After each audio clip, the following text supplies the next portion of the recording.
Kellogg's Pep, the super delicious cereal, presents The Adventures of Superman. Faster than a speeding bullet. More powerful than a locomotive. Able to leap tall buildings at a single bound. Look, up in the sky. It's a bird. It's a plane. It's Superman. Making deadly use of a small piece of kryptonite, the strange green glowing metallic substance that robs Superman of all his strength and power, the half-crazed but brilliant Nazi scientist known as Der Teufel, the Devil, created a human monster he has called the Atom Man, in whose veins flows a solution of the kryptonite capable of developing enough atomic energy to destroy anything in its path, including Superman. Posing as Henry Miller, Heinrich Milch, the young American-educated Nazi who has been given this unlimited power, came to America under Teufel's orders, and at this very moment is applying for a job at the Daily Planet in order to make contact with Superman. As he enters Editor Perry White's office, he seems to be a normal young man, blond and Nordic-looking, but now speaking perfect English, all traces of his accent gone. Also missing, for the moment, are the metal mesh gloves and tiny electronic throat converter that transform him into the dread Atom Man. Listen. Come in, Miller, come in. Thank you, sir. Close the door. Oh, I better leave, Mr. White. No, stick around, Olson. This is going to be fun. So, you'd like a reporter's job, eh? I would if there's one open, sir. Oh, there's one open, all right, and a very good one, too. Oh, incidentally, meet Jim Olson, one of our cubs. How do you do, Mr. Olson? I'm glad to meet you. Yes, there's a job open. I just lost my key man. Or maybe I should say he lost me. Now, Miller, what's your background? Who have you worked for? Well, sir, I've been, overseas for a number of years. Oh, returned vet, eh? Good. You boys deserve all the breaks. Yes, sir, there's not enough we can do for you. You hear that, Olson? A returned vet. Yes, Mr. White. Where'd you work before you went in, Miller? Well, I spent a year on the Denver Clarion and 6 months on the Chicago Herald. Two good papers. Anything special to do? No, sir, just general reporting. All right. You've got the job. 50 a week to start and a raise in a month if you come through. How's that sound? Sounds fine, sir. I don't know how to thank... Forget it. Any man who risked his life fighting for me deserves everything I can give him. Oh, Olson. Yes, Chief? Look, what did I tell you about that chief business? You know my name! Yes, Chief. I mean Mr. White. Take Miller into Kent's office. Clear out Kent's desk. Oh, you better not do that, Mr. White. What did you say? Mr. Kent won't like it. He's got a lot of private papers in his desk. I don't care whether he's got a pink elephant and a family of pygmies. I said clear out his desk, and I mean clear it out. Now go ahead, before you get tossed out on your ear. Yes, sir. Just follow me, Mr. Miller. Okay. Good luck, Miller. Good luck. I'm sure you'll work out. I hope so, sir. I'll try hard. And tell Miss Blackrack Olson that if Kent does break his heart and come in, I don't want to see him. Yes, Mr. White. Mr. White seems to have quite a temper. Yeah, but his bark is worse than his bite. I'll show you Mr. Kent's office, but if I were you, I wouldn't clear out the desk until Mr. Kent gets back. It's over this way. Who is this Kent fella? What does he do, go on 3-day drunks? Oh, are you kidding? Why, Kent wouldn't touch a drink with a 10-foot pole. He doesn't smoke either. He's the best reporter on the paper. The best in the country. Then how come he never shows up? Well, he shows up. Right now he's out on a big story, I guess. Here's his office. Not bad. I'm going to like this job. Oh, don't be too sure. What do you mean? Well, Mr. White's okay, but he can run you ragged sometimes. I started here as a copy boy, and I know. You gotta be able to move as fast as Superman sometimes. Did you say Superman? Yeah, and that's no joke. No, Superman is hardly a joke. I understand that you have, some contact with him here at the Daily Planet. Oh, who told you that? I don't remember now. Is it true? Well, sort of. Does he actually wear a blue costume and a red cape?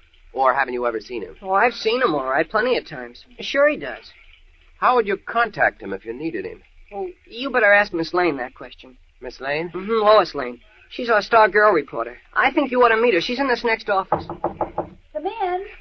Hi, Jim. Hi, Miss Lane. I'd like you to meet Mr. Miller, a new reporter Mr. White just hired. Well, welcome to the Daily Planet, Mr. Miller. How do you do? Jim, please close that door, will you? Oh, sure. The racket of those typewriters just about drives me crazy. Thanks, Jim. Well, so you've joined the ranks. Is that it, Mr. Miller? The Deadline Fraternity. Perry White's trained seals. Is it as bad as all that? No, not really. We take a beating, but we have a lot of fun. Right, Jim? Huh? Oh, yeah, sure. Well, what's eating you, James? Oh, me? Uh-huh. Why, nothing. Oh, now, come on. I know that down in the mouth. Olson, look. What is it?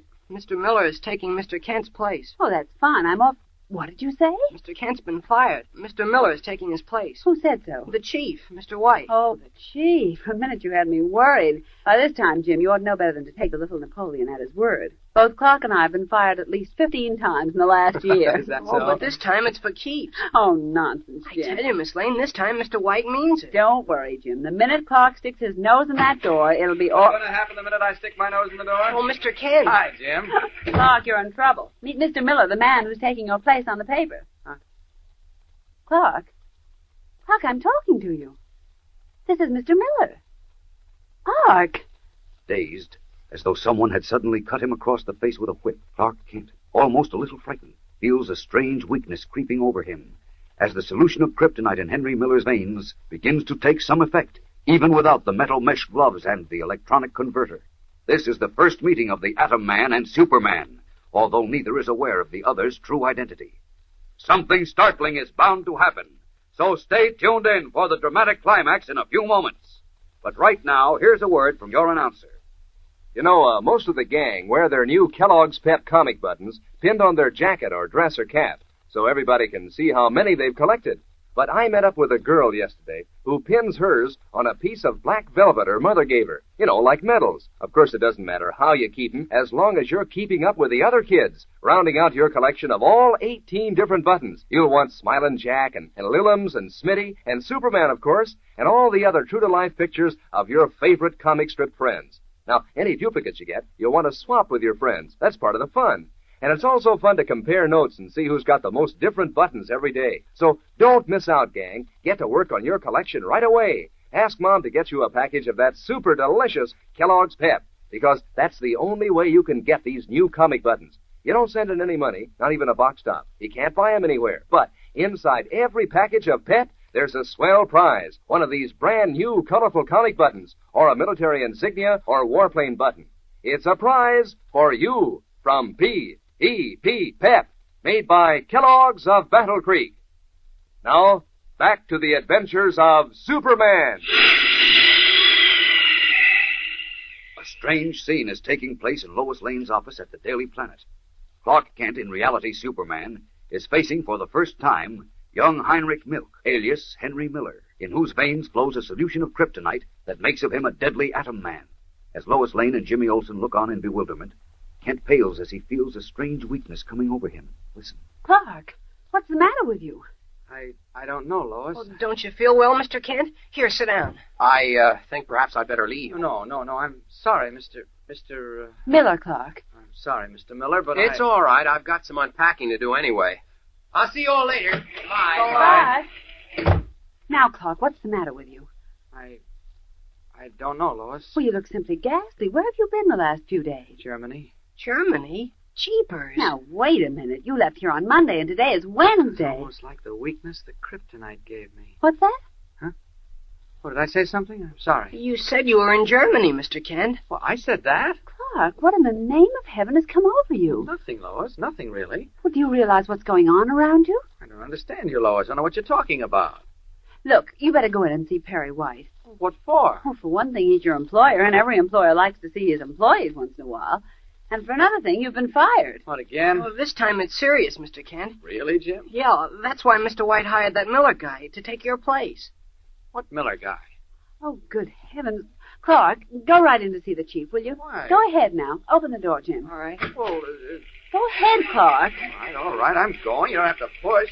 All the crazy things. Close that door, Jim, will you?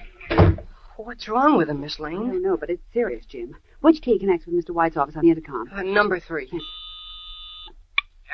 What is it? Oh, it's Lois Lane, Chief. Clark Kent is coming into your office. Oh, no, he's not. Chief, now listen to me. There's something wrong with Clark. You telling me? I mean, seriously. Keep him in your office as long as you can. Now, don't let him go. I'll be in there soon. Oh, what's that number? What number, Miss Lane? I've got it here in my book somewhere. Let's see, wait a minute. I think it's right. Here it is. 3748. 3748. The chief keeps them there. He sure didn't act right. That's right. Hello? Mr. Grady, please.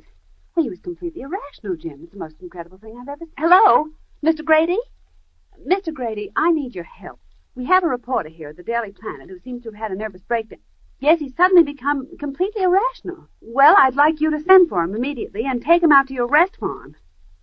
Yes, you'll need at least 2 strong men, because I'm sure he won't consent to go along willingly once he learns... Convinced that Clark Kent is in the process of losing his mind, Lois is making emergency arrangements to have him picked up and taken away for treatment, unaware that Kent's trouble is that he has unknowingly met up with his deadliest and most powerful enemy, the newly created Atom Man. Now, with 2 burly attendants on their way for Kent, the Atom Man's search for Superman and Superman's efforts to escape from the weakening effects of his one undefeatable enemy, the powerful atomic energy contained in kryptonite, takes a strange new twist. Will these 2 meet again, the Man of Steel and the Atom Man?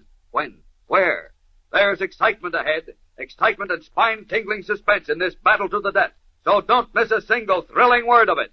Tune in tomorrow, same time, same station, and follow the adventures of Superman. Faster than a speeding bullet. More powerful than a locomotive. Able to leap tall buildings at a single bound. Look, up in the sky. It's a bird. It's a plane. It's Superman. Fellows and girls, be sure to follow the adventures of Superman, brought to you every day, Monday through Friday, same time, same station, by the grand old Kellogg Company of Battle Creek. And for other thrilling adventures of Superman, see your local newspaper. Superman is also a copyrighted feature appearing in Superman DC Publications.